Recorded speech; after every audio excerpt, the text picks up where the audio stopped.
No policing in Pride. Radical will not be participating in Edmonton Pride Fest.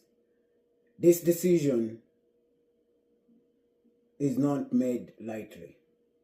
This decision is rooted in community safety, dignity, accountability, and the refusal to drag our communities into spaces of harm, re-traumatization, policing, tokenism, and erasure.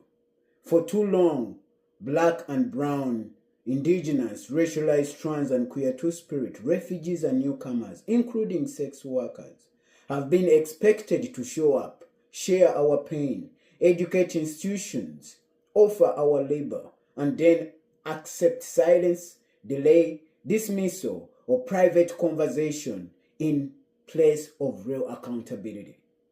We have raised serious concerns to Edmonton Pride Festival that have not been addressed with care, transparency, and meaningful community accountability. Instead of a community-centered accountability process, we have been pushed towards private one-on-one conversations that do not reflect the seriousness of the harm that has been raised by our community members. May we remind you that our pain is not a public relation issue and our trauma is not something to be managed behind closed doors. Our struggles cannot be voted away by committees that do not carry our lived experiences.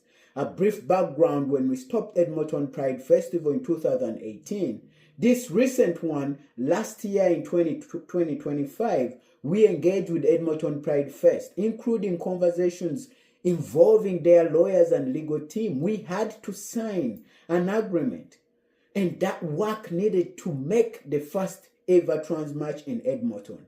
This work required time, trust, labor, emotional capacity, and community accountability. In February 2026, after the debrief, where serious concerns were raised, including anti-Blackness, the policing, unjust treatment, food access issues, accountability and accessibility barriers, the unpaid labor of Black trans members, we asked Edmonton Pride Fest the following questions. We asked them to what specific plans do they have for the Pride and the Trans March of 2026, including the Trans Liberation Space.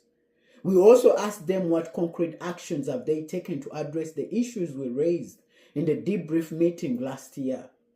We reminded Edmonton Pride Fest that the 2S LGBT community deserve transparency, accountability, and that we expect a detailed response. Their response was to avoid answering those questions in writing and instead suggest a dedicated private one-on-one conversation with myself, which I refused. To engage in those conversations where there was an attempt to gaslight, manipulate, isolate, or disrespect our work. We communicated clearly that Radical now is accountable to our communities and our boundaries are not up for negotiation.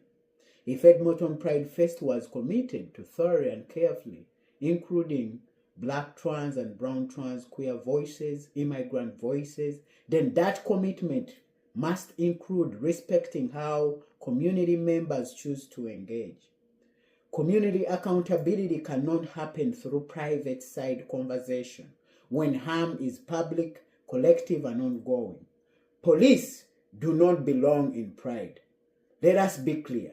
Police do not belong at Pride.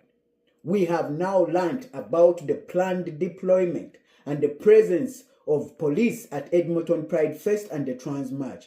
Radical now is not a part of that.